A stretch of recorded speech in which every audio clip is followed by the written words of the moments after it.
കടലിടുക്ക് അങ്ങനെ വാർത്താ മാധ്യമങ്ങളിൽ ഓരോ ദിവസവും കടൽ ശ്രദ്ധ പിടിക്കുകയാണ് അല്ലേ. ഇപ്പൊ ഹോർമുസ് കടലിടുക്ക് ആയിക്കോട്ടെ, അല്ലെങ്കിൽ എല്ലാ തരത്തിലും കടലിനെ പറ്റി നമ്മൾ എപ്പോഴും സംസാരിക്കുന്നുണ്ട്. ക്രൂഡ് ഓയിലായിട്ടുള്ള ബന്ധങ്ങൾ, ലോകരാജ്യങ്ങൾ തമ്മിലുള്ള പ്രശ്നങ്ങൾ, അങ്ങനെ മൊത്തം കടലാണ്. ഈ കടലിലേക്ക് ഇറങ്ങണം, കപ്പൽ യാത്ര ചെയ്യണം എന്നൊക്കെ ആഗ്രഹിക്കുന്നവർ ഒരുപാട് പേരുണ്ടാവും. അങ്ങനെ ഒരു മെർച്ചന്റ് നേവിക്കാരാണ് എന്നോടൊപ്പം ഉള്ളത്. 12 വർഷമായി അദ്ദേഹം മെർച്ചന്റ് നേവിയിലൊപ്പം നിൽക്കുന്നു. വിഷ്ണു, നമസ്കാരം വിഷ്ണു. സ്വാഗതം ന്യൂസ് 18ലേക്ക്. ആദ്യം തന്നെ നമ്മളിപ്പോ ഈ കഴിഞ്ഞ ഫെബ്രുവരി 28 തൊട്ട് നമ്മൾ ഈ യുദ്ധവുമായിട്ട് ബന്ധപ്പെട്ട സാഹചര്യങ്ങളാണ്. ആ യുദ്ധത്തിനിടയിൽ കടൽ തന്നെയാണ് ഇപ്പൊ ആളുകൾ കേട്ടുകൊണ്ടിരിക്കുന്നത്. വിഷ്ണു കഴിഞ്ഞ 12 വർഷത്തോളമായിട്ട് കടലിൽ ജോലി ചെയ്യുന്ന ഒരാളാണ്. നമ്മൾ ഈ പുറമേ കാണുന്ന പോലെ സാധാരണ ബീച്ച് പേഴ്സൺ, മൗണ്ടൻ പേഴ്സൺ ആണോ എന്നൊക്കെ ചോദിക്കാറുണ്ട്. ഈ ബീച്ച് എന്ന് പറഞ്ഞാൽ നമ്മൾ ഈ തിരത്തൊന്നിരിക്കും, പക്ഷെ അതിനപ്പുറത്തേക്ക് പോകില്ല. നിങ്ങൾ അതിനെ ഇറങ്ങി വർക്ക് ചെയ്യുന്നവരാണ്. എങ്ങനെയുണ്ട് കടലിൽ? നമ്മൾ കാണുന്ന പോലെ പേടിപ്പിക്കുന്നതാണോ അതോ ശാന്തമാണോ, എന്താണ്? ഇപ്പോഴത്തെ സിറ്റുവേഷൻ അനുസരിച്ച് ഞാൻ സേഫ് ആണ്. കാരണം എന്താ വെച്ചാല് എല്ലാ പ്രാവശ്യം ഞാൻ ഈ ഒരു ടൈമിൽ കടലിൽ ഉണ്ടാവേണ്ട ആളാണ്. ഞാനിതൊക്കെ ഫേസ് ചെയ്യേണ്ട ഒരാളായിരുന്നു. ഇതിക്ക് മുമ്പ് ഫേസ് ചെയ്തിട്ടുണ്ട്. പക്ഷെ ഇപ്പൊ ഇവിടെ നിന്നിട്ട് അവിടെയുള്ള എന്റെ കൊളീഗ്സിന്റെ കാര്യങ്ങളൊക്കെ ആലോചിക്കുമ്പോൾ വളരെ വിഷമവും കുറെ കാര്യങ്ങളുണ്ട്. എന്റെ സെയിം കമ്പനി തന്നെ 2 കപ്പല് അടിച്ചിട്ടുണ്ട്, മിസൈൽ അടിച്ചിട്ടുണ്ട്. ഭാഗ്യത്തിന് ഒരു പ്രശ്നങ്ങളൊന്നും ഉണ്ടായിരുന്നില്ല. അവരെല്ലാവരും ഇപ്പൊ സേഫ് ആയിട്ട് ഓരോ പോർട്ടിന്റെ അതോറിറ്റിയിൽ ഉണ്ട്. ഇൻസിഡന്റ് എന്ന് വെച്ചാല് ആ കപ്പലിന്റെ പേര് എനിക്ക് പറയാൻ പറ്റില്ല, കുറച്ച് കോൺഫിഡന്റിലാണ്. അപ്പൊ അവര് ഇതുപോലെ തന്നെ ഹോർമോസിൽ കടന്നു പോയിക്കൊണ്ടിരിക്കുന്ന ടൈമില് മിസൈൽ അറ്റാക്ക് ഉണ്ടായിരുന്നു. 24 പേരും നമ്മുടെ US ആർമിയുടെ നേവി കപ്പലാണ് അവരെ രക്ഷിച്ചത്. അത് ജസ്റ്റ് ഒരു ഓയിൽ ടാങ്കർ ആയിരുന്നു. അത് പൊട്ടി പൂർണ്ണമായും നശിച്ചില്ല. അതിക്ക് മുമ്പ് നമുക്ക് അതെല്ലാം കൺട്രോൾ ചെയ്തിട്ട്, നമ്മളെല്ലാം കൺട്രോൾ ചെയ്ത് പുറത്തത്തെ നേവിയിലെ ആൾക്കാർ വന്ന് എക്സ്റ്റിങ്ക്വിഷ് ചെയ്ത് കാര്യങ്ങളൊക്കെ അണച്ചിട്ടാണ് കപ്പല് പിന്നെ സേഫ് ആയിട്ട് കൊണ്ടുവന്നത്. പക്ഷെ ആർക്കും അപായം ഒന്നും പറ്റിയില്ല.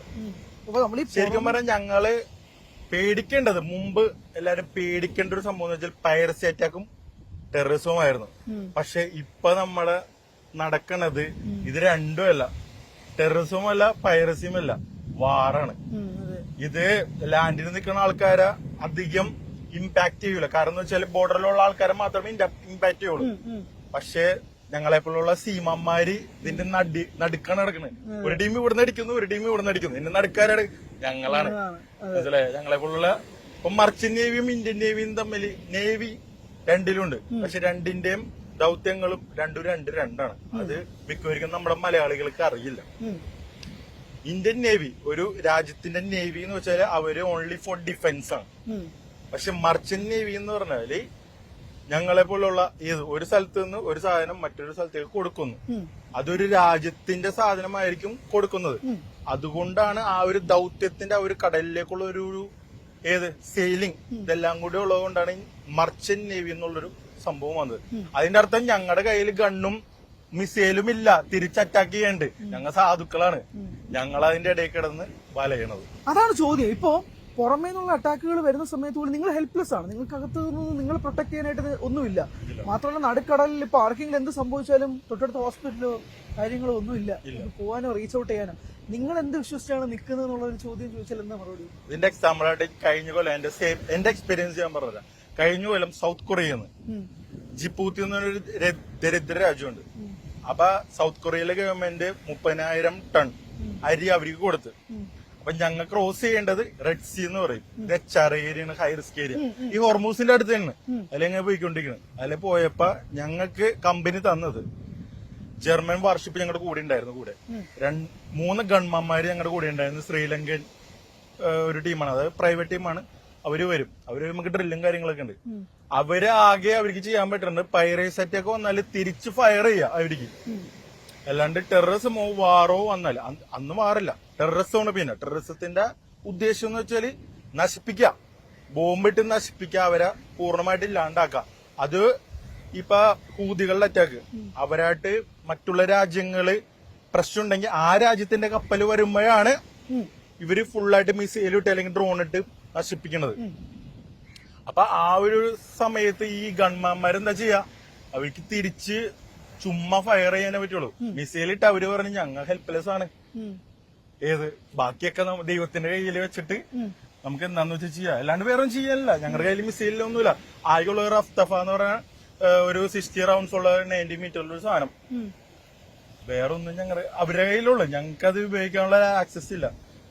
എങ്ങാനും പൈറസ് അറ്റാക്ക് ടെററിസം വന്നാല് പൈറസ് അറ്റാക്ക് വന്നാല് എഗെയിൻസ്റ്റ് വെടിവെക്കാം, അല്ലാണ്ട് വേറെ ഒന്നും ചെയ്യാൻ പറ്റില്ല ഞങ്ങൾക്ക്. ഇപ്പം നിലവിലത്തെ യുദ്ധ സാഹചര്യത്തില് ഇപ്പം നിങ്ങൾ സ്വാഭാവികമായിട്ട് നിങ്ങൾ കോവർക്കേഴ്സ് തമ്മിൽ സംസാരിക്കുന്നത് എന്താണ്? ഇപ്പൊ നിങ്ങൾക്കിത് നിങ്ങളുടെ ജോലിയാണ്, വേറെ വഴിയില്ല. ഇപ്പൊ വിഷ്ണു ഇവിടെ ഉണ്ടാവും, പക്ഷെ വിഷ്ണുവിനൊപ്പം വർക്ക് ചെയ്യുന്നവർ ചിലപ്പോൾ അവിടെ ഉള്ളവർ തന്നെ ആയിരിക്കുമല്ലോ. നിങ്ങൾ തമ്മിലുള്ള കമ്മ്യൂണിക്കേഷൻ എന്താണ്? നിങ്ങളിത് എങ്ങനെയാണ് ഇപ്പോ കഴിയുന്നത്? നിങ്ങളുടെ കാര്യം സ്റ്റക്കായിട്ട് നിൽക്കുകയാണ്. അവിടെ ഉള്ള ആൾക്കാർക്ക് നാട്ടിലെത്താൻ പറ്റണില്ല, നാട്ടിലുള്ള ആൾക്കാര് അവിടെ പോവാനും വില്ലിങ് ആവണല്ലോ ഇപ്പോഴും. ഓക്കെ, അതാണ് മെയിൻ കാര്യം.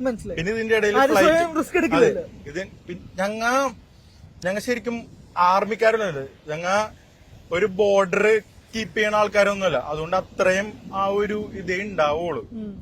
ഏതാണ്ട് രാജ്യത്തിന് വേണ്ടി മറ്റുള്ള ശത്രുക്കളെ വെടിവെക്കാൻ പോണേല ഞങ്ങളുടെ കുടുംബങ്ങൾക്ക് വേണ്ടി പണിയെടുക്കാൻ ജോലി ചെയ്യാൻ പോവുകയാണ്.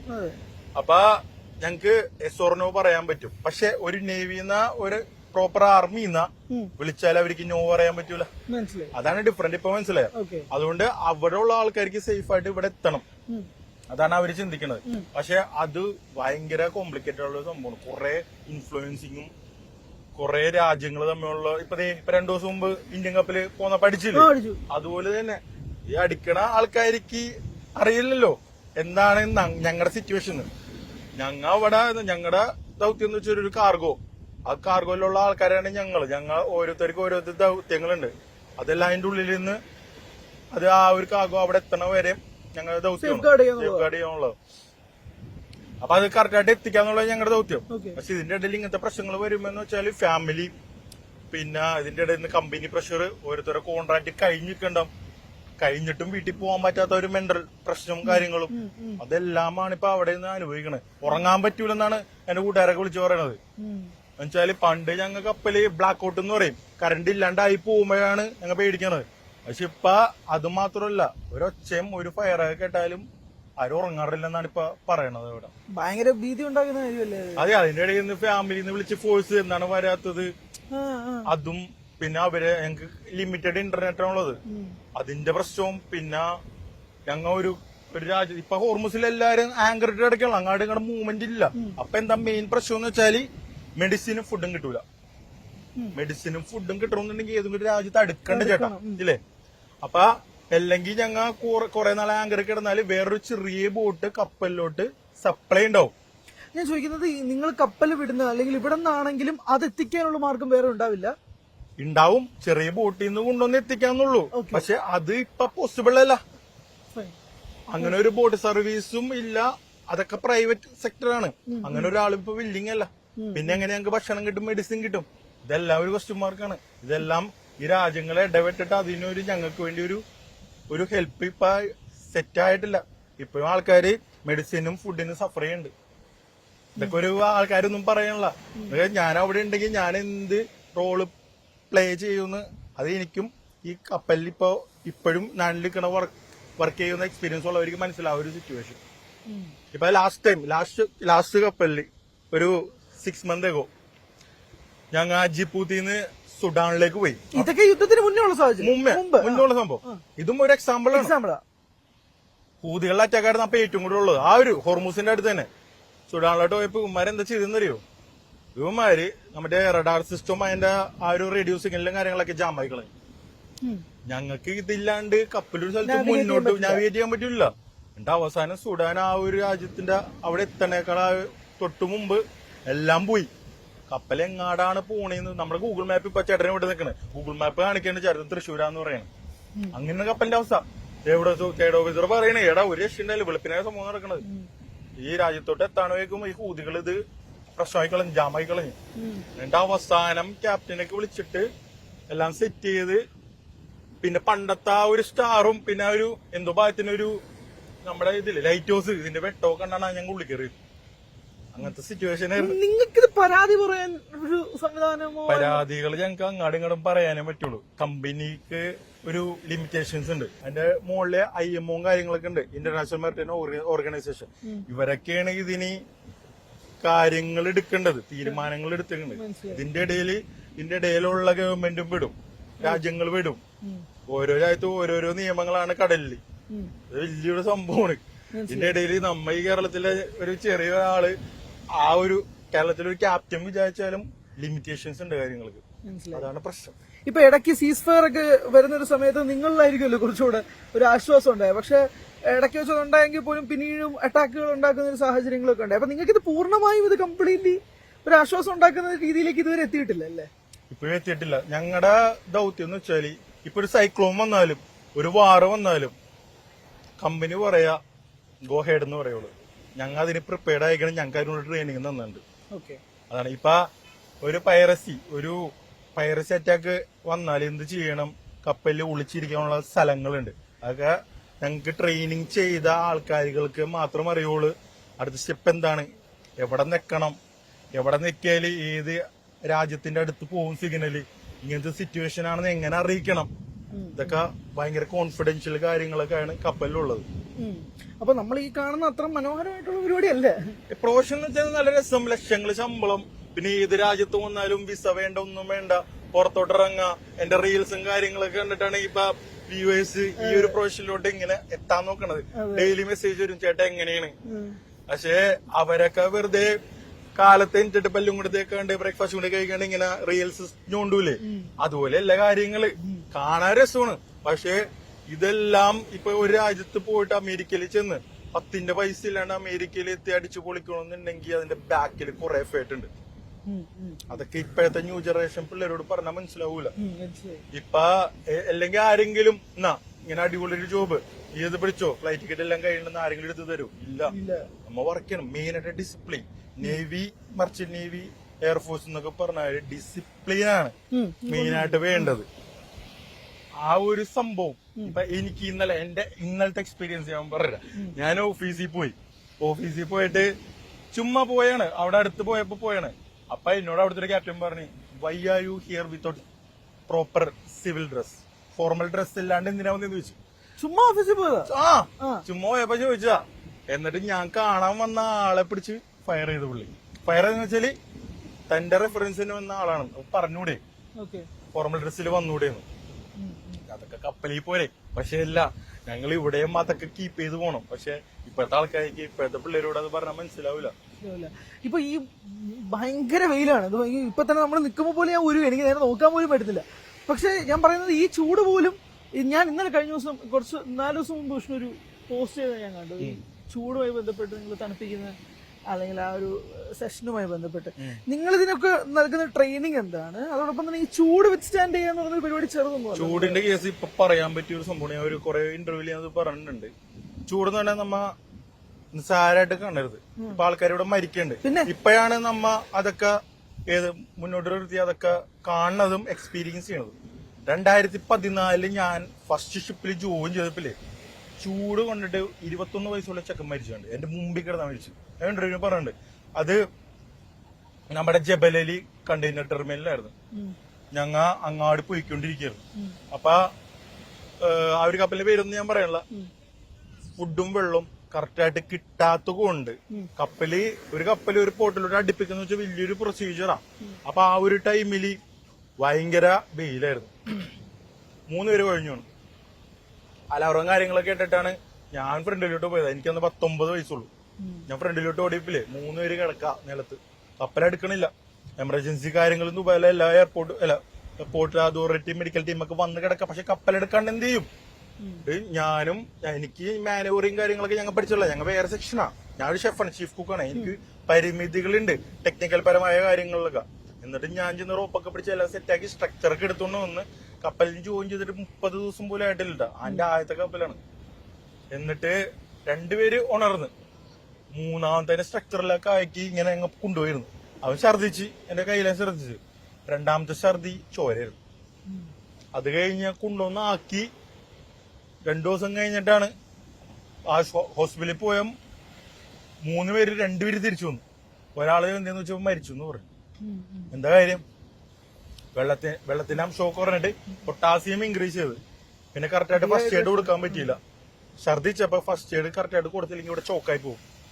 ഇവിടെ ചോക്കായിട്ട് പിന്നെ ഛർദിച്ചത് ചോക്കായിട്ട് ഇവിടെ പൊട്ടിയിട്ട് ചോരയെ ഛർദിച്ചു. സോ ചൂടെന്ന് പറഞ്ഞ സംഭവം ഭയങ്കര സീനാണ്. എന്നുവെച്ചാല് നമുക്ക് ഇവിടെ എവിടെയെങ്കിലും കയറി നിൽക്കാം. കപ്പലിൽ എവിടെ കയറി നിൽക്കാനാണ്? ഫ്രണ്ടിലും ആഫ്റ്റിലൊക്കെ. നമ്മ തന്നെ ഈ റോപ്പൊക്കെ ഇത്രയും വലിയ ടണ്ണിന്റെ റോപ്പൊക്കെ ഇട്ട് പിടിച്ച് ഇതൊക്കെ അടുപ്പിക്കണമെന്നുണ്ടെങ്കിൽ 4-5 മണിക്കൂറത്തെ പരിപാടിയാണ്. അത്ര നേരമൊക്കെ നമുക്ക് കണ്ടിന്യൂസ് ഇതിൽ നിൽക്കുമെന്ന് വെച്ചാൽ ഭയങ്കര ബുദ്ധിമുട്ടാ. അപ്പൊ അതിക്ക് മുമ്പ് ഇപ്പൊ ചില കമ്പനികള് അതിക്ക് മുമ്പ് പ്രീ മീറ്റിംഗ് ഉണ്ട്, ഇത്ര ഡിഗ്രി ചൂട് വരും, ഇതിന് നമുക്ക് എന്തൊക്കെ ചെയ്യാം, എന്തൊക്കെ ധരിക്കാം. കുറച്ച് പേര് മറ്റേ കുറച്ച് ഒരു പൊടികളും കാര്യങ്ങളൊക്കെ ഉണ്ട്, അതൊക്കെ കലക്കി കുടിക്കുന്നുണ്ട്. അങ്ങനെയൊക്കെയാണ്. അല്ലെങ്കിൽ ഈ ചൂടിലൊക്കെ ഒന്നും നിൽക്കാൻ പറ്റില്ല കേട്ടാ, പുറത്ത് പണിയെടുക്കാൻ പറ്റില്ല. അങ്ങനത്തെ സിറ്റുവേഷനാ.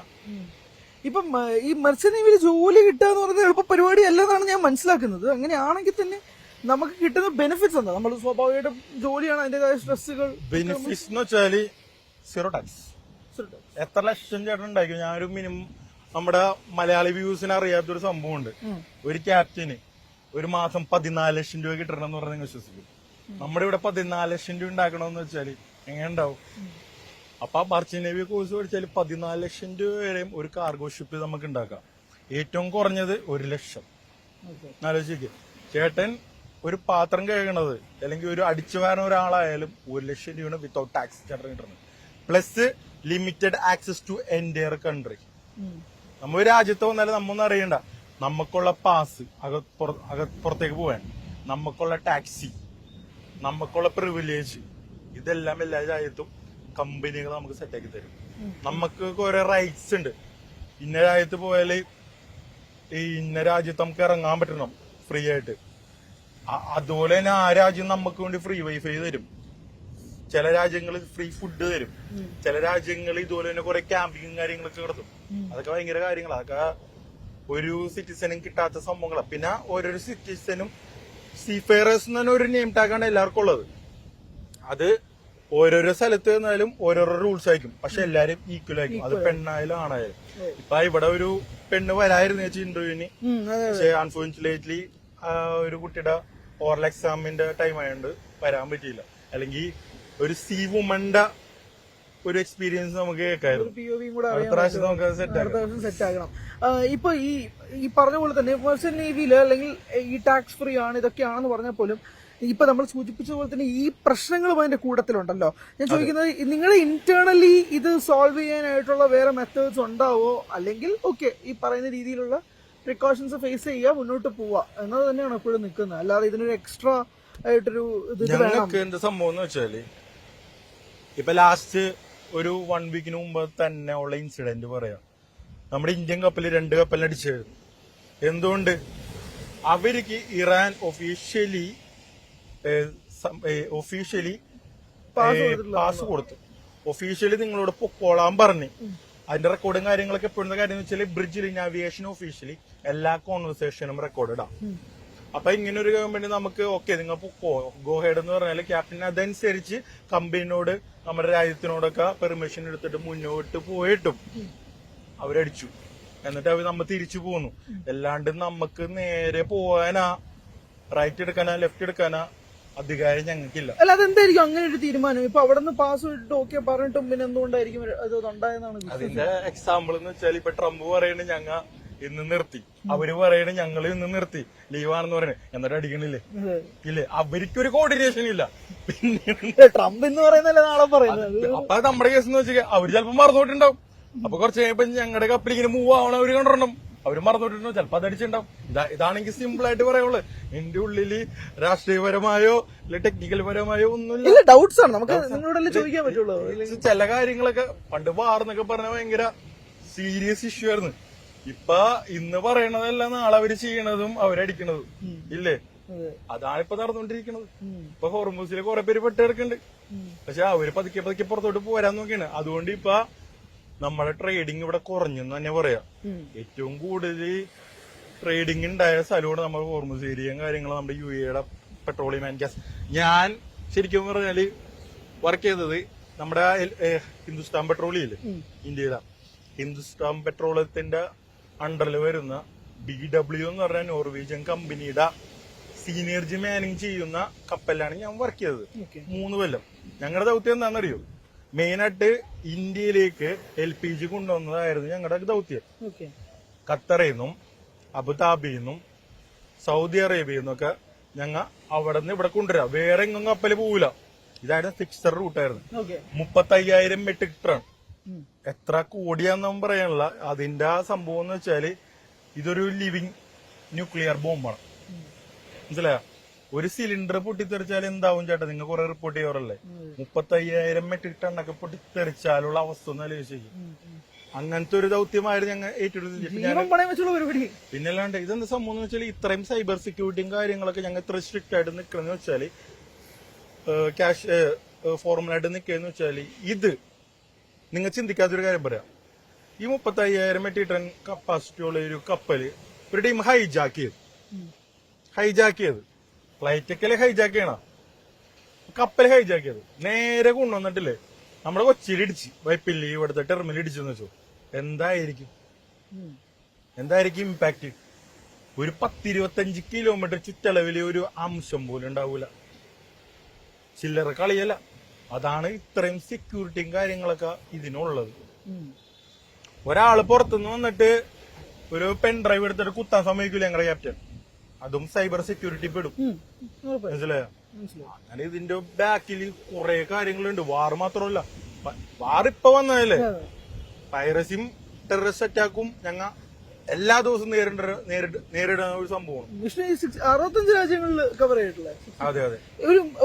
ഒരു ഭയങ്കര മോശം മെമ്മറി ഉള്ള ഒരു രാജ്യം ഏതായിരിക്കും? അത് പല രീതി ഞാൻ പറഞ്ഞുതരാ. നമ്മുടെ രാജ്യത്തിന് കുറ്റം പറയണല്ല, അല്ലാണ്ട് നമ്മുടെ രാജ്യമാണ് എല്ലാവരും അടിപൊളിയാന്ന് പറയുന്നുണ്ട്, ലീവ് ചെയ്യണം കാര്യങ്ങൾ.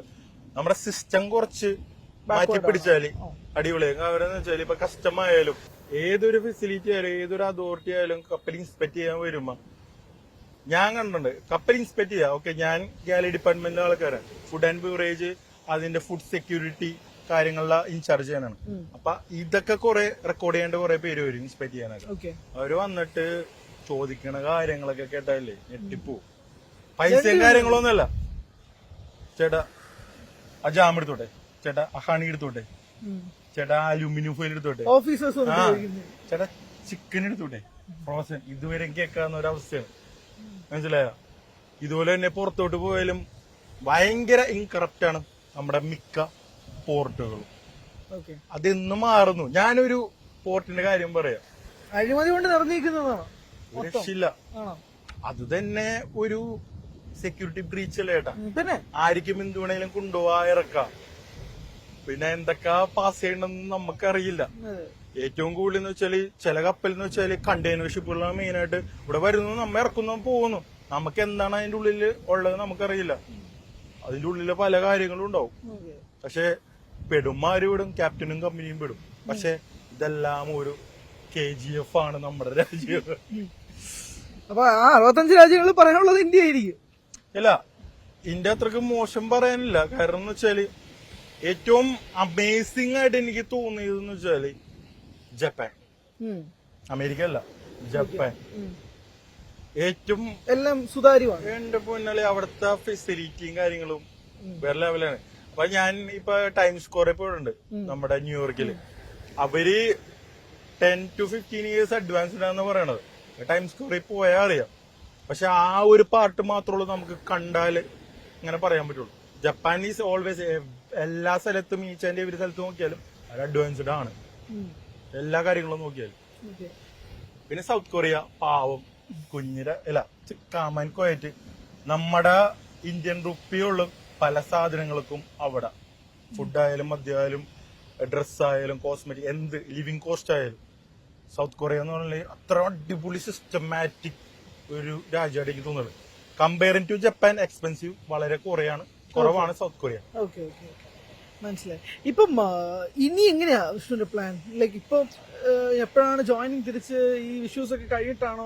അത്രയും സമയം നമുക്ക് പിടിച്ചു വെക്കാൻ പറ്റുമോ? ഞാനിപ്പോ നാട്ടില് വന്നിട്ട് കുറച്ചു നാളായി. എനിക്ക് ഒരു ട്രാവലിംഗ് പ്രോഗ്രാം ഉണ്ട്. ഫോറിനേഴ്സ് വരുമ്പോ നമ്മുടെ ഇന്ത്യ എക്സ്പ്ലോർ ചെയ്യിക്കുക, ആ ഒരു പരിപാടി ഇങ്ങനെ അവിടെ ചെയ്യുന്നുണ്ട്. പിന്നെ പല പല കാര്യങ്ങളൊക്കെ ആയിട്ട് ഇങ്ങനെ സോഷ്യൽ മീഡിയ ആയിട്ട് ഇങ്ങനെ പോകുന്നു. അപ്പോഴാണ് ഈ ഒരു പ്രശ്നം പറ്റിയത്. അപ്പൊ ഞാൻ കമ്പനിയോട് ചോദിച്ചപ്പോ പറഞ്ഞ് 2 ഓപ്ഷൻ ഉണ്ട് എനിക്ക്. Rather you have to go to Hormuz joining ചെയ്യാനുണ്ട്. അല്ലെങ്കിൽ യൂറോപ്പാണ് ഇപ്പൊ ഫുള്ള് കപ്പൽ നടക്കുന്നത്. അപ്പൊ ഞാൻ ഒരു കൺഫ്യൂഷനിലാണ്. ഹോർമൂസിൽ പോണോ അല്ലെങ്കിൽ യൂറോപ്പിൽ പോണോ? പഠിച്ചിട്ടെന്ന് തോന്നുന്നു. അതെ, ഹോർമൂസിൽ ഇപ്പൊ നടക്കുന്ന സംഭവം എന്ന് വെച്ചാല് നമ്മ മെന്റലി ഭയങ്കര ഡൗൺ ആവും. ഫിസിക്കലി അല്ല. ഇപ്പൊ ശരിക്കും പറഞ്ഞാല് ഒരു ജിമ്മൻ, ഒരു അടിപൊളി ഫിസിക്കലി ഫിറ്റ് ആയിട്ട് ഒരാള് കപ്പലിൽ ജോയിൻ ചെയ്യണമെന്നുണ്ടെങ്കിൽ അയാൾക്ക് ഏറ്റവും കൂടുതൽ പ്രശ്നം പറ്റുന്നത് മെന്റലാ. നമ്മുടെ മൈൻഡാണ് നമ്മുടെ ഫിസിക്കലിനെ കൺട്രോൾ ചെയ്യണത്. മെന്റലി താൻ അൺഫിറ്റ് ആണെങ്കിൽ തന്നെ ഫിസിക്കലും അതുപോലെ തന്നെ പോകും. ഞങ്ങൾ ചിലപ്പോ കണ്ടിന്യൂസ് ചിലപ്പോ 18 മണിക്കൂർ 20 മണിക്കൂറൊക്കെ നിൽക്കണ ആൾക്കാരൊക്കെയാണ്. പല പൊസിഷനിൽ പല ജോബ് റിലേറ്റഡ് ആയിട്ടുള്ള കാര്യങ്ങൾ, അതിന്റെ ഇടയിൽ കുറെ ത്രെഡും കാര്യങ്ങളും പിന്നെ ക്യാപ്റ്റന്റെയും അതിന്റെ ഫോഴ്സും കാര്യങ്ങളും. കാര്യം എന്ന് വെച്ചാൽ അവരൊക്കെ ഞങ്ങൾ എല്ലാവരും ഒരു റോബോട്ടിക് കാര്യങ്ങളാണ്. എന്നെ കൺട്രോൾ ചെയ്യണ ക്യാപ്റ്റനായിരിക്കും. ക്യാപ്റ്റൻ കൺട്രോൾ ചെയ്യണത് ഓഫീസിലിരിക്കുന്ന ആൾക്കാരാ. ഓഫീസിലിരിക്കുന്ന ആൾക്കാരെ കൺട്രോൾ ചെയ്യണത് ഈ കപ്പലിന്റെ ഓണർമാരാ. ഈ കപ്പൽ ശരിക്കും പറഞ്ഞാലേ എല്ലാം റെന്റഡ് കപ്പലാ. അതറിയോ നിങ്ങക്ക്? കപ്പൽ തന്നെ സംഭവം എന്ന് വെച്ചാല് ഒരാളുടെ ഓണർഷിപ്പ് കപ്പലും ഉണ്ട്, മാനിങ് കപ്പലും ഉണ്ട്. ലോകത്തെ ഏറ്റവും കൂടുതലുള്ളത് മാനിങ് കപ്പലാ. ഒരു കപ്പല് ഒരു ഓണറിന്റെ ആയിരിക്കും. അയാളിത് വാങ്ങിച്ചിട്ട് സെക്കൻഡ് ഹാൻഡ് ആയാലും ഫസ്റ്റ് ഹാൻഡും പണിതിട്ട് വാങ്ങിച്ചിട്ട് ഒരു കമ്പനി ഏൽപ്പിക്കും, നിങ്ങൾ ഓടിച്ചോളാൻ പറയും.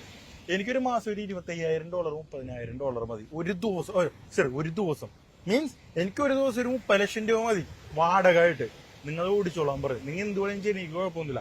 As per the rules and regulation and safety നിങ്ങൾ ഓടിച്ചോ. എനിക്ക് ഒരു ദിവസം 30 ലക്ഷം രൂപ മതി എന്ന് പറഞ്ഞാൽ എങ്ങനെ ഉണ്ടാവും? ഒരു ദിവസത്തെ കാര്യം പറഞ്ഞത്. അങ്ങനെയാണ് മിക്ക കപ്പലുകൾ ഓടണത്. അപ്പൊ ഇത് ചാർട്ടർമാര് റെന്റ് ചെയ്യും. ചാർട്ടർമാരെന്ന് വെച്ചാല് ഈ കാർഗോ അങ്ങാടും ഇങ്ങോട്ട് നീക്കണ ആൾക്കാർ, ബിസിനസ് ചെയ്യുന്ന ആൾക്കാർ. ഈ ബിസിനസ് ചെയ്യുന്ന ആൾക്കാർ എന്ത് ചെയ്യുന്ന വെച്ചാല് ഇതിന്റെ ഉള്ളിൽ മാൻ ചെയ്യണ ഞങ്ങളെപ്പോലുള്ള ജോലിക്കാരെ റെന്റ് ചെയ്യാണ്ട് വേറെ കമ്പനി ഏൽപ്പിക്കും. ശരിക്കും പറഞ്ഞാൽ ഞങ്ങൾ പല പല കമ്പനിയുടെ അണ്ടറുള്ള ആൾക്കാരാണ്. മനസ്സിലാ? അപ്പം മോസ്റ്റ് ഓണർമാരിക്കും ഒന്നും അറിയണ്ട. അവർക്ക് പ്രൈവറ്റ് ജെറ്റിലേക്ക് ഇറങ്ങി നടക്കാം, ലക്ഷറി ലൈഫും ബിസിനസ്. അവരുടെ ബിസിനസ് വെച്ചാല് ഷിപ്പിംഗ്.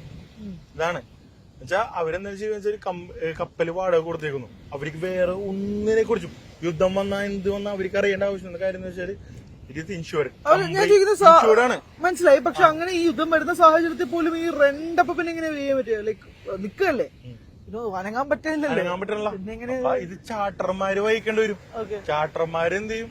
ഇതിന്റെ ഇടയിൽ ഇൻഷുറൻസ് കമ്പനികൾ ഉണ്ടാവുമല്ലോ. അപ്പൊ ആ കാർഗോ അങ്ങാട് കടന്ന് നീങ്ങിയിട്ടില്ല. പക്ഷെ കാർഗോ ഓരോ ദിവസം ഡിലേ ആവും തോറും ഇത്ര പൈസ കയറി വരും, അതും ഉണ്ടാവും. പക്ഷെ ഇതിന്റെ ഇടയിൽ ഇൻഷുറൻസ് പോളിസിയിൽ എന്തോ വാറ് ഇങ്ങനത്തെ കാര്യങ്ങളൊക്കെ വന്ന വേറെ വേറെ പോളിസീസും കാര്യങ്ങളും ഉണ്ടാവും. അത് എനിക്കറിയില്ല. പക്ഷെ എങ്ങനെ നോക്കിയാലും ഓണർമാർക്ക് 30 ലക്ഷം രൂപ ദിവസം കിട്ടും. ചാർട്ടർമാർക്ക് ഇത് അങ്ങാടും കിടും വിൽക്കണ പൈസ കിട്ടും.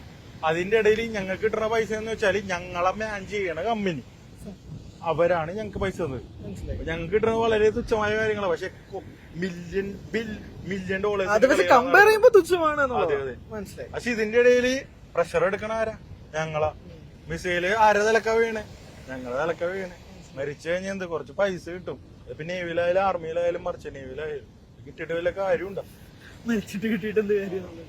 പക്ഷെ എനിക്ക് അത് നമ്മുടെ തുടക്കത്തിൽ സംസാരിച്ചതാണ് എന്റെ മൈൻഡ് ഇരിക്കുന്നത്. നമ്മൾ മിസൈൽ അടിച്ചു എന്ന് പറയുമ്പോഴേ അതിനുള്ളിൽ നിൽക്കുന്നത് നിങ്ങളാണല്ലോ. അപ്പം നിങ്ങളെ മറ്റേ ഈ ലൈഫ് ആൻഡ് ഡെത്ത് ഒരുമിച്ച് കാണുക എന്ന് പറയുന്ന ഒരു പരിപാടിക്ക് ഈ മെന്റൽ നമ്മൾ അത്രയും മെന്റലി പ്രിപ്പയർഡ് ആയിരിക്കണം. ഉള്ളിൽ നടക്കുന്ന കാര്യം ഞാൻ പറഞ്ഞത് കറക്റ്റ് ആയിട്ട്. ഇപ്പൊ ഒരു മിസൈല് വന്നെയാണ്. ക്യാപ്റ്റൻ പറയണേ മിസൈല് വന്നുണ്ട്, വാറ് വന്നുണ്ട്. അവിടെ നടക്കാൻ പോണ ആൾക്കാരെന്താ ചെയ്യാന്ന് വെച്ചാല് ഒരു റൂമുണ്ട് കപ്പലിൽ, ആ റൂമിൽ കയറിയിരിക്കും. എന്റെ ഡ്യൂട്ടി എന്താന്ന് വെച്ചാല് കൈ കിട്ടണ ഫുഡും കൈ കിട്ടണ വെള്ളവും എടുത്തുകൊണ്ട് വരാം. വേറൊരുത്തന്റെ ഡ്യൂട്ടി എന്ന് വെച്ചാല് കൈ കിട്ടണ ഒരു മെഡിക്കൽ കിറ്റ് ഉണ്ട് ഹോസ്പിറ്റലിൽ, അത് എടുത്തുകൊണ്ട് വരാം. അങ്ങനെ കുറച്ച് പേർക്ക് ഓരോ ഡ്യൂട്ടി ഉണ്ട്. അത് എടുത്തുകൊണ്ട് വന്നിട്ട് അതിന്റെ ഉള്ളിൽ ഇരിക്കാം. അതിന്റെ ഉള്ളിലിരുന്ന് കപ്പൽ ഓടിക്കാൻ പറ്റുമെന്ന് പറഞ്ഞ വിശ്വസിച്ചു. ആ റൂമിൽ ഇരുന്നിട്ട് ഒരു കുഞ്ഞു റൂമാണത്. അത് എവിടെയെന്ന് വെച്ചാല് അതൊരു ഏരിയയാണ്. അതിന്റെ ഉള്ളിൽ ഇരുന്ന് കപ്പൽ ഓടിക്കാൻ പറ്റും, കപ്പൽ കൺട്രോൾ ചെയ്യാൻ പറ്റും. അതിങ്ങനെ ത്രെട്ട് വരുമ്പോ അതേ ചെയ്യുള്ളൂ. അതിന്റെ ഉള്ളിൽ എത്ര ദിവസം നമുക്ക് കിടക്കണമെന്ന് പറയാൻ പറ്റില്ല. അതിന്റെ ഉള്ളിൽ പോർട്ടബിൾ കക്കൂസ് വരെ ഉണ്ട്. പിന്നെ ലിമിറ്റഡ് ഭക്ഷണമുണ്ട്, അത് കഴിച്ച് നിൽക്കും. അപ്പോഴേക്കും നിയറസ്റ്റ് കോസ്റ്റ് ഗാർഡ് അല്ലെങ്കിൽ നേവി ഷിപ്പ് നമ്മുടെ അടുത്ത് വരുമെന്ന് പ്രതീക്ഷിച്ചിട്ട് അതിന്റെ ഉള്ളിലിരിക്കുക. പിന്നെ മിസൈൽ അടിച്ചെന്ന് വെച്ചോ, കപ്പല് മുങ്ങണമെന്ന് വെച്ചോ, അപ്പോഴും ഞങ്ങൾക്ക് നോട്ടിഫിക്കേഷൻ കാര്യങ്ങൾ കിട്ടും. അപ്പൊ അതിനുള്ളിൽ ഇരുന്നാ മരിച്ചു എന്നറിയാം. നിയറസ്റ്റ് ലൈഫ് ബോട്ട് അല്ലെങ്കിൽ ആ സ്ഥലത്തോട്ട് പോവാ, ചാടാ, കുറച്ചേരം കഴിയുമ്പോ ഇപ്പൊ ലൈഫ് ബോട്ടിന്റെ ഉള്ളിൽ കയറാനുള്ള ടൈം ഒന്നും കിട്ടൂല കേട്ടാ. കുറെ പ്രൊസീജിയർ ഉണ്ട്. ഇതേ കഴിഞ്ഞ ദിവസം ഞാൻ ട്രെയിനിങ് കഴിഞ്ഞ് വന്നോളൂ. പിന്നെ കപ്പല് മുങ്ങിയാല് ഞങ്ങൾ ലൈഫ് ജാക്കറ്റ് ഇട്ടിട്ടുണ്ടെങ്കിൽ ലൈഫ് ക്രാഫ്റ്റ് എന്ന് പറഞ്ഞ സംഭവമുണ്ട്. അത് ഇത്ര മീറ്റർ കപ്പല് വെള്ളത്തിന്റെ അടിയിൽ പോകുമ്പോ ഓട്ടോമാറ്റിക്കായിട്ട് അടിയിൽ കട്ട് ഓഫ് ആയിട്ട് ഇത് മുകളിലോട്ട് വികസിച്ചു വരും. അതുവരെ നമ്മൾ വെയിറ്റ് ചെയ്ത് നിൽക്കണം, എന്നിട്ട് അതിന്റെ ഉള്ളിൽ കയറണം. അതിനുള്ള കാര്യങ്ങളെ നമുക്ക് ചെയ്യാൻ പറ്റുള്ളൂ. പക്ഷെ ഈ വാറും ടെററിസവും എന്ന് പറഞ്ഞാല് നശിപ്പിച്ച് കളയാം, ഭസ്മമാക്കി കളയാന്നാണ് ഇവന്മാരുടെ ഉദ്ദേശം. അപ്പൊ ആരെങ്കിലും മുകളിൽ വന്നാലും പ്രശ്നമാണ്. അവന്മാര് വെടിവെച്ച് കൊന്നോളെ. കപ്പലിപ്പൊ നോർമലായിട്ട് മുങ്ങിപ്പോയെന്ന് പറഞ്ഞാല് നമുക്ക് മുങ്ങിപ്പോയി, നമ്മ പുറത്തേക്ക് ലൈഫ് ജാക്കറ്റ് ഇട്ട് വന്നാല് നമുക്ക് രക്ഷപ്പെടാനുള്ള ഓപ്ഷൻ ഉണ്ട്. പക്ഷെ ഇവന്മാര് ചിലപ്പോ വെടിവെച്ച് കൊന്നോളെ, ചിലപ്പോ വേറെ മിസൈൽ ഇടും. അത് നമ്മളെ മണ്ടയിലേക്കും വന്നത്. അതാണ് പ്രശ്നം. ടെററിസ്റ്റ് അറ്റാക്കും പൈറസ് അറ്റാക്കും വാറും എല്ലാം ഡിഫറെന്റ് ആണ്. സിറ്റുവേഷൻസ് ഡിഫറെന്റ് ആണ്, അതിന്റെ എമർജൻസി ഡിഫറെന്റ് ആണ്, എല്ലാം ഡിഫറെന്റ് ആണ്. ശരിയാണ്, ഈ അമേരിക്കയുടെ അമേരിക്ക ഇങ്ങനെ നിരഞ്ഞിരിക്കുന്ന വാർഷിപ്പും ഉണ്ട്. ഇവിടെ ഇറാൻ നിൽക്കുന്നു, ഇതിന്റെ ഇടയിൽ ഞങ്ങൾ നിൽക്കുന്നു. ഇവർക്ക് വരാൻ പറ്റാത്ത എന്തുകൊണ്ടാണ്? ഈ അമേരിക്കക്ക് ഇവരെ വാർഷിപ്പിന് അകത്തോട്ട് വന്നൂടെ, ഞങ്ങൾ രക്ഷിച്ചൂടെ? എന്താ കാര്യം എന്ന് വെച്ചാല് അവർക്കും കിട്ടുമടി. ഇതെല്ലാം ശാന്തമായിട്ട് ആൾക്കാര് വരുള്ളൂ ഈ വാറിന്റെ ഇടയിൽ. അതാ പണി. പിന്നെ കപ്പലിൽ എന്തെങ്കിലും പറ്റിയാൽ കപ്പൽ ഇപ്പൊ മുങ്ങി പോയെന്ന് വെച്ചോ, ആ മുങ്ങിപ്പോവാൻ ആ ഒരു ടൈമില് ഇപ്പൊ ഒരാള് വെള്ളത്തിൽ വീണാലും മാൻ ഓവർ ബോർഡിന്റെ മാർക്കർ, ഒരു സാറ്റലൈറ്റിന്റെ ഒരു സംഭവമൊക്കെ ഉണ്ട്. പിന്നെ എമർജൻസി ഇൻഡിക്കേഷൻ റേഡിയോ ബീക്കൺ എന്നൊരു സംഭവമുണ്ട്. കപ്പൽ മുങ്ങിയ ആ ഒരു സ്ഥലത്തിന്റെ നേരെ സാറ്റലൈറ്റിലോട്ടും നേരെ നിയറസ്റ്റ് കോസ്റ്റ് ഗാർഡിലോട്ടും നിയറസ്റ്റ് സിറ്റിലോട്ട് ഒരു സിഗ്നൽ പോകും. അപ്പോഴേക്കും ആ ഒരു ടൈമിൽ ഹെലികോപ്റ്ററും കാര്യങ്ങളൊക്കെ എത്തും ഞങ്ങളെ സേവ് ചെയ്യാണ്ട്. അല്ലെങ്കിൽ ഇപ്പൊ ഞങ്ങളുടെ ലൈഫ് ക്രാഫ്റ്റിന്റെ ഉള്ളില്, ഞങ്ങളുടെ ലൈഫ് ബോട്ടിന്റെ ഉള്ളിൽ ഇതുപോലെ തന്നെ ഒരു സാറ്റലൈറ്റിന്റെ സംഭവം ഞങ്ങൾ കൊണ്ടുപോകും. അതിന്റെ ഒരു റേഡിയോ ബീക്ക് ഈ ഒരു സിഗ്നലിന് അനുസരിച്ച് ഞങ്ങളെ തേടി ആൾക്കാർ വരും. അങ്ങനെയൊക്കെയാണ് കാര്യങ്ങൾ പോകുന്നത്. ഫൈനൽ ക്വസ്റ്റ്യൻ വിഷ്ണു, ഇതിപ്പം ഞാൻ ചോദിച്ചതുപോലെ തന്നെ ഇങ്ങനെ രണ്ട് ഇതിലാണല്ലോ നിൽക്കുന്നത്. ഒന്നിൽ ഹോർമുസ് അല്ലെങ്കിൽ യൂറോപ്പിൽ പോവാന്നുള്ളതാണ് ഒരു ഡിസിഷൻ എടുത്തോ? വീട്ടിൽ എന്തൊക്കെയാണ് നിലവിൽ സംസാരം? വീട്ടുകാരൊക്കെയാണ് അതിന്റെ കാര്യത്തിൽ? വീട്ടുകാരൊക്കെ എന്ന് വെച്ചാല് നമ്മ എവിടെ പോയാലും തിരിച്ചു വന്നുവെന്ന ഒരു പ്രതീക്ഷയില്ലാണ്ടാണ് വീട്ടിൽ നിന്ന് പോണത്. അത് അവർക്ക് അറിയുകയും ചെയ്യാം. ഓർപ്പണത് കടലിലാണ് എന്തുകൊണ്ട് സംഭവിക്കുക എന്ന് വെച്ചാല് ഇപ്പൊ നിങ്ങൾ സംസാരിക്കണ വാറിന്റെ ഒരു കേസല്ലേ. ഒരു സിമ്പിൾ കാര്യം പറയാ, കടലിൽ ഞാൻ ഒരു സ്റ്റെപ്പിൽ നിന്ന് വീണം, എന്റെ തല പൊട്ടി ചോര പോയി. എല്ലാവർക്കും നോക്കിക്കാനേ പറ്റുള്ളൂ, ഞാൻ മരിച്ചു. ഞങ്ങക്ക് ഹോസ്പിറ്റലുണ്ട്. ഹോസ്പിറ്റലുള്ളതെന്ന് വെച്ചാൽ കുറച്ച് ആന്റിബയോട്ടിക്കും പാരസിറ്റമോൾ, ഒരു ഓക്സിജൻ മെഡിക്കൽ കിറ്റ് അതുള്ളൂ. അല്ലാണ്ട് ഈ ക്യാപ്റ്റൻ, ചീഫ് ഓഫീസർ, സെക്കൻഡ് ഓഫീസറിന് മാത്രമേ ഇപ്പൊ മിസൈൽ വന്നാലും ഗണ്ണായാലും നിലത്ത് വീണ് ബ്ലഡ് പോയാലൊക്കെ അവർക്കൊന്നും ചെയ്യാൻ പറ്റൂല. പക്ഷെ നമ്മുടെ ഹോസ്പിറ്റലാണെങ്കിൽ അവർക്ക് എന്തെങ്കിലും ചെയ്യാൻ പറ്റും. അവർക്ക് ആകെ ചെയ്യാൻ പറ്റുന്ന ഒരു ഫ്രാക്ചർ, ഒരു സ്റ്റിച്ച് ഇടാൻ പറ്റും, ഇത്രേ ചെയ്യാൻ പറ്റുള്ളൂ. ഇത് കഴിഞ്ഞിട്ട് നേരെ ഈ കമ്പനിയോട് കോണ്ടാക്ട് ചെയ്യുമ്പോ കമ്പനി ഹോസ്പിറ്റലിലെ ഒരു ഡോക്ടർ ഉണ്ടാവും. അവരെ നിർദ്ദേശം അനുസരിച്ച് എന്താണ് സിറ്റുവേഷൻ അനുസരിച്ച് ആ ഡോക്ടർ ഇൻസ്ട്രക്ഷൻ കൊടുക്കണ പോലെ അവര് ആക്ട് ചെയ്യുന്ന മാത്രമേ ഉള്ളൂ. അത് പെർഫെക്റ്റ് അല്ല. നിലത്ത് വീണ് ബ്ലഡ് ലോസ് ആയാലും തീർന്നു. ഇപ്പൊ ഒരു പസഫിക്കിലാണെങ്കിൽ അന്റാർട്ടിക്കയിലാണെങ്കിൽ ഞങ്ങൾ നടുക്കാണെങ്കിൽ ഒരു ഹോസ്പിറ്റൽ റെസ്ക്യൂന്, ഒരു ഹെലികോപ്റ്റർ റെസ്ക്യൂന് വരാനാണെങ്കിൽ ഒരു 12 മണിക്കൂറെങ്കിലും പിടിക്കും ചേട്ടാ. 12 മണിക്കൂർ നമ്മുടെ ജീവൻ നിർത്താൻ പറ്റും. ഇത് വേറായിട്ടൊരു ബന്ധമില്ലാത്തൊരു കാര്യം പറഞ്ഞത്. അതും ഒരു ബുള്ളറ്റ് കയറി അല്ലെങ്കിൽ ഒരു ബേണായി അല്ലെങ്കിൽ നമ്മുടെ ശരീരത്തിന്റെ പകുതി പോയി എന്താവും? കപ്പലില് ഞങ്ങ ഹെൽപ്ലെസ് ആണ്. അടുത്ത ആള് വരണ്ട വരും. പിന്നെ ഇതിന്റെ ഇടയിൽ മെന്റൽ ഇപ്പൊ ഞാൻ കഴിഞ്ഞ ദിവസം ന്യൂസ് കണ്ടായിരുന്നു, ഒരുപാട് പേര് സൂയിസൈഡ് ചെയ്യണ്ട കപ്പലിൽ. എന്താ കാര്യം എന്ന് വെച്ചാൽ മെന്റൽ പ്രഷറാണ്. എന്നുവെച്ചാല് അത് വീട്ടിൽ നിന്നുള്ളതാകാം, കമ്പനിയിൽ നിന്നുള്ളതാകാം, കപ്പലിന്റെ ഉള്ളിലെ റേസിസും പിന്നെ ഒരു പൊളിറ്റിക്കൽ കാര്യങ്ങളൊക്കെ കപ്പലിൽ നടക്കുന്നുണ്ട്. നോർത്ത് ഇന്ത്യയും സൗത്ത് ഇന്ത്യനായിട്ട് ഇപ്പൊ ബീഫിന്റെ കേസായാലും കുറെ സംഭവങ്ങളൊക്കെ ഞാൻ ഇന്റർവ്യൂ ഇട്ടിട്ടുണ്ടായിരുന്നു. അതുപോലെ തന്നെ ഒരുപാട് പ്രശ്നം മൂലം ഇപ്പൊ ചെറിയ പിള്ളേരാണ് കേഡറ്റ് ആയിട്ടൊക്കെ ക്യാപ്റ്റൻ ആവാനായിട്ടൊക്കെ ആ ഒരു ഇതിൽ ആൾക്കാർ ട്രെയിനിങ് കഴിഞ്ഞ് വന്ന പിള്ളേരെന്ന് വെച്ചാല് ന്യൂജൻ പിള്ളേരാണ്. എന്നുവെച്ചാൽ അവിടെ നിന്ന് ഒരു ഇന്റർനെറ്റ് ഫെസിലിറ്റി ഭയങ്കര കുറവാണ്, റീൽസ് ഉണ്ടാവൂല, ഒന്നും ഉണ്ടാവൂല, ഡ്യൂട്ടി കഴിയാൻ ഫുഡ് കിടക്കുക ഇതായിരിക്കും. പക്ഷെ ഇതിന്റെ ഇടയിൽ ചിലപ്പോൾ വീട്ടിൽ ലവ് ഫെയിലിയർ ആയിരിക്കാം, അല്ലെങ്കിൽ ഭാര്യനോട്ടുള്ള പ്രശ്നമായിരിക്കാം, അല്ലെങ്കിൽ വല്ല കുടുംബ പ്രശ്നങ്ങളായിരിക്കാം. ഇതിപ്പോ ആരോടും പറയാണ്ട് ഇത് ഇങ്ങനെ നിന്നാല് നമുക്ക് കപ്പൽ എന്ന് വെച്ചാൽ ഒരു 250 മീറ്ററിൽ ഒരു ഇരുമ്പിന്റെ സാധനം മുങ്ങിക്കിടക്കുന്നു. ഇതിന്റെ ഇടയിൽ നമുക്ക് അത്രയും പ്രഷർ ആകുമ്പോൾ നമ്മൾ സൂയിസൈഡ്. അങ്ങനെ ഒരുപാട് ഇൻസിഡൻസ് വരുന്നുണ്ട്. അപ്പൊ ഒന്നും ആലോചിച്ച് നോക്കിയേ, ഇപ്പൊ അങ്ങാട് നീങ്ങാത്തൊരു സംഭവം, ഇത്രയും പ്രശ്നത്തിന്റെ ഇടയിൽ വീട്ടിൽ പോകാൻ പറ്റുള്ള എല്ലാ ദിവസം മരണം നോക്കിയിരിക്കണ ഒരാളുടെ അവസ്ഥ എന്തായിരിക്കും? അതുപോലെ തന്നെ നമ്മൾ തന്നെ നമ്മുടെ ജീവിതം മരണത്തിലോട്ട് പിടിച്ചിടുന്ന ഒരു മെന്റൽ ഒരു അറ്റ്മോസ്ഫിയർ ആണ്, ഒരു പ്രശ്നങ്ങളാണ് അവിടെ നടന്നുകൊണ്ടിരിക്കുന്നത്. എല്ലാവരും ആ രീതിയിലാണ് പോണത് കാര്യങ്ങൾ. നല്ല രസമാണ് അവിടെ. പിന്നെ വേറെ സംഭവം ഉണ്ട് കേട്ടോ, വെച്ചാല് ഇതൊരു ഇതായിട്ട് ഞാൻ പറയാനുള്ള, ഇപ്പൊ ഇങ്ങനത്തെ ഒരു സിറ്റുവേഷനിൽ സാലറി ഭയങ്കരമായിട്ട് ഹൈ ആയിട്ടുണ്ടാവും മിക്കവരും കേസിൽ. ഇതുപോലത്തെ സിറ്റുവേഷനിൽ ഇപ്പൊ ഇതുപോലെ ത്രെഡുള്ള സ്ഥലത്തേക്ക് ഞങ്ങളോട് സ്വയം പോവാൻ പറയും. ഇപ്പൊ കഴിഞ്ഞ കൊല്ലം ഈ വാറൊന്നും ഉണ്ടായില്ല. പക്ഷെ റെഡ് സീ എന്ന് പറഞ്ഞാല് ഓൾവേസ് HRA ഏരിയ ആയിട്ട് നമ്മുടെ ഗവൺമെന്റ് എന്ന് വെച്ചാൽ നമ്മുടെ UN എല്ലാ രാജ്യങ്ങളും പറഞ്ഞേക്കുള്ള ഒരു സ്ഥലമുണ്ട്. ഈ ഒരു ഏരിയ HRA ഏരിയയാണ്. ഈ ഏരിയ കൂടി ഹൈ റിസ്ക് ഏരിയ പോകുമ്പോ പൈറസി അറ്റാക്ക് ഉണ്ടാവുക, ടെററിസ്റ്റ് അറ്റാക്ക് ഉണ്ടാവുക, എല്ലാം ഉണ്ടാവുക. ഇതെല്ലാം നിങ്ങ എഗ്രി ചെയ്തിട്ട് ഒരു എഗ്രിമെന്റ് ഉണ്ട്, അതിൽ സൈൻ ചെയ്യും കമ്പനി. നിങ്ങൾക്ക് വേണമെന്നുണ്ടെങ്കിൽ ഇത് റെഫ്യൂസ് ചെയ്യുക, ഇത് പോണേക്കണമെങ്കിൽ നിങ്ങൾക്ക് വീട്ടിൽ പോവാം. അല്ലെങ്കിൽ നിങ്ങൾ സമ്മതിച്ചു എന്നുള്ളൊരു പത്രത്തിൽ സൈൻ ചെയ്ത് തന്നിട്ട് പക്ഷെ ഇത്ര രൂപ നിങ്ങൾക്ക് എക്സ്ട്രാ കിട്ടും, അങ്ങനെ പോവാ. അപ്പൊ സാലറി പ്ലസ് ഓരോരുത്തരുടെ പൊസിഷൻ അനുസരിച്ച് സാലറി സ്കെയിൽ അനുസരിച്ച് ചിലപ്പോ ഒരു 35% എക്സ്ട്രാ കിട്ടും. അതും ഉണ്ടാവും, അതിപ്പോ നടക്കണ്ടാവും. പക്ഷെ ഇപ്പോഴത്തെ വാറില് എന്താണ് സാലറി സ്കെയിൽ എന്ന് എനിക്കറിയില്ല. പക്ഷെ സപ്പോസ് ടു ബി അത് കൊടുക്കണം, അത് കിട്ടണുണ്ടാവും ഞാൻ പ്രതീക്ഷിക്കുന്നു. കിട്ടണമെന്നാണ് കുറച്ചുപേരെ പറഞ്ഞത്. എക്സാമ്പിൾ എനിക്ക് കഴിഞ്ഞ കൊല്ലം ജിപ്പൂത്തിയിൽ പോയപ്പോ ജിപ്പൂത്തി സെക്യൂരിറ്റി ലെവൽ 3 ആണ്. ഓരോ രാജ്യത്ത് പോകുമ്പോ ഓരോരോ സെക്യൂരിറ്റി ലെവൽ ഉണ്ടാവും. അത് 3യിലാണ്. 3 എന്ന് പറയുമ്പോ ഹൈ റിസ്ക് ഒരു ഇതിലാണ്, അതിൽ പെടും. അപ്പൊ എനിക്ക് കിട്ടിയായിരുന്നു അറൌണ്ട് 80,000 rupees വിത്ത് 10 days എക്സ്ട്രാ. മനസ്സിലായോ? അതുപോലെ കിട്ടണ്ടാവും. പക്ഷെ അതിനേക്കാൾ ഇപ്പൊ കിട്ടുന്നുണ്ടായിരിക്കും. കിട്ടിയിട്ട് എന്തിനാണ് നമ്മുടെ ഓരോ മണിക്കൂറും നമ്മൾ റിസ്ക് ചെയ്തിട്ടാണ് ആ പൈസ കിട്ടണത്. സിറ്റുവേഷൻ എന്തായാലും വിഷു ഓൺ ദ ലാസ്റ്റ് നോട്ട്, ഇപ്പം എന്തുകൊണ്ടാണ് ഇപ്പം കാണുന്ന ആളുകളോടോ അല്ലെങ്കിൽ ഇപ്പം മത്സ്യ നേവി എടുക്കാൻ തയ്യാറായി നിൽക്കുന്ന ആളുകളുണ്ടാവാം, അല്ലെങ്കിൽ ആ കോഴ്സ് പഠിക്കാൻ നിൽക്കുന്നവരുണ്ടാവാം, അവരോട് ജസ്റ്റ് ഒരു അവരോട് എന്താ പറയാന്ന് വെച്ചാല്, ഇപ്പൊ സാധാരണ ഇല്ല അത്രയും പാഷനേറ്റ് ആയിട്ടുള്ള വെച്ചാല് ചിലര് പറ്റുന്ന വെച്ചാൽ ട്രാവലിങ്ങിന് വേണ്ടി മാത്രം എക്സ്പ്ലോർ ചെയ്യാൻ എന്താ കാര്യം വെച്ചാൽ ഇതൊന്നും സാര സംഭവം.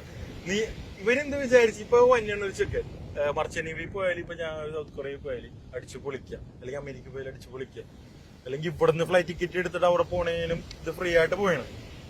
പക്ഷെ അവിടെ എത്തുമ്പോ ക്യാപ്റ്റൻ പറയൂല, നീ എത്തില്ലേ, നീ ഒന്ന് അടിച്ചു പൊളിച്ചിട്ട് വാ, നീ ഒന്ന് പണിയൊന്നും എടുക്കണ്ട, ആരും പറയൂല.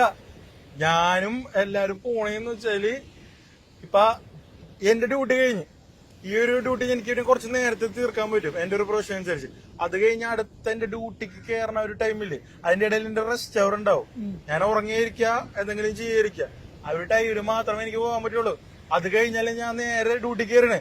മീൻസ് ഒരു 24 hours 12 hours നീ പുറത്തു പോയി അടിച്ചു പൊളിച്ചാല് ബാക്കി 12 hours നീ പണിയെടുക്കണം. മീൻസ് 24 hours നീ കോൺഷ്യസ് ആയിട്ട് നിൽക്കണേ. അപ്പൊ നിനക്ക് ചേട്ടന് 24 മണിക്കൂർ ഉറങ്ങാണ്ടിരുന്ന ചേട്ടൻ കേട്ടോ. അതുപോലെ തന്നെയാണ് ഞാൻ ചെയ്യാറുള്ളത്. കാര്യം വെച്ചാല് ഞാൻ പാഷനേറ്റ് ആണ്. ഞാനിപ്പോ എക്സാമ്പിൾ ഞാൻ പറയാം, ഞാൻ ന്യൂയോർക്കിൽ പോയപ്പോ എനിക്ക് 5 മണിക്കൂർ അവിടെ കിട്ടി. അപ്പൊ എന്റെ കൂട്ടുകാരൻ വിളിച്ചു, ന്യൂയോർക്ക് അങ്ങ് അടിച്ചു വിളിക്കാന്ന് പറഞ്ഞേ. അവൻ പറയണേ ഞാനൊന്നുമില്ല, എനിക്ക് ഉറങ്ങണം. അവന്റെ മെന്റാലിറ്റി അതാണ്. അവൻ പൈസ ഉണ്ടാക്കാൻ വേണ്ടി മാത്രമാണ് ഈ ഒരു കപ്പലിൽ വന്നേക്കണം. പക്ഷെ ഞാനതല്ല, ഞാൻ 5 മണിക്കൂർ കഴിഞ്ഞിട്ട് ബാക്കിയുള്ള എന്റെ ഒരു 6-11 മണിക്കൂർ ഞാൻ ഡ്യൂട്ടി സ്ട്രേറ്റ് കയറാണ്. പക്ഷെ എനിക്ക് പിന്നെ ഈ രാജ്യത്ത് വരാൻ പറ്റൂല. അതാണ് എന്റെ തിങ്കിങ്, മനസ്സിലായോ? പക്ഷെ എല്ലാരും ഇങ്ങനത്തെ തിങ്കിങ് ആയിരിക്കൂല. ഇതാണ് പ്രശ്നം. നമ്മുടെ ഡ്യൂട്ടി കഴിഞ്ഞിട്ട് നമ്മ ഏത് രാജ്യത്ത് അടിച്ചു പൊളിക്കണ്ട, എന്ത് ചെയ്യണ്ട, അതൊക്കെ കമ്പനി ഓക്കെ പറയണ്ട്. പക്ഷെ അതെല്ലാം നിന്റെ പേഴ്സണൽ റിസ്കിലും പേഴ്സണൽ ടൈമിലും ആയിരിക്കണം, ഡ്യൂട്ടി ടൈമിലായിരിക്കരുത്. മനസ്സിലായോ? അപ്പൊ ഭ്രാന്ത് പിടിക്കും നമുക്ക്. മനസ്സിലായി. അതാണ് സംഭവം. ഓക്കെ, എന്തായാലും വിഷ്ണു ഒരുപാട് സന്തോഷം നമ്മളെ കൂടെ വന്നതിൽ സംസാരിച്ചതിൽ. പ്രത്യേകിച്ച് എനിക്ക് ഇപ്പോഴത്തെ സാഹചര്യത്തിൽ എങ്ങനെയാണ് നിങ്ങൾ പൊക്കോണ്ടിരിക്കുന്നതെന്നും കൂടി അറിയാൻ വേണ്ടിയിട്ടും കൂടിയായിരുന്നു. എന്തായാലും ഒരുപാട് നന്ദി വിഷ്ണുവാണ് നമ്മളോടൊപ്പം നിന്നത്. അതിനകത്ത് പ്രധാനപ്പെട്ട ചില കാര്യങ്ങൾ കൂടിയുണ്ട്. ഈ മർച്ചന്റ് നേവിയുമായിട്ട് ബന്ധപ്പെട്ട പലർക്കും അങ്ങനെ ഒരുപാട് ഡൗട്ട്സുകൾ ഉണ്ടാവും. അത് വിഷ്ണു ക്ലിയർ ആയിട്ടുണ്ട്. വിഷ്ണുവിന്റെ വ്ളോഗ്സും എല്ലാം വളരെയധികം വൈറലുമാണ്. സോ ഈ ഒരു സാഹചര്യത്തിൽ ഇവർ കടന്നു പോകുന്ന കുറച്ച് പ്രതിസന്ധികൾ ഉണ്ട്, പ്രശ്നങ്ങളുണ്ട്. അതും കൂടി കാണും എന്ന് വിശ്വസിച്ചുകൊണ്ട് സൈനിങ് ഓഫ്. Bye bye. കൂടുതൽ വാർത്തകൾക്ക് News 18 Keralam YouTube channel subscribe ചെയ്യുക.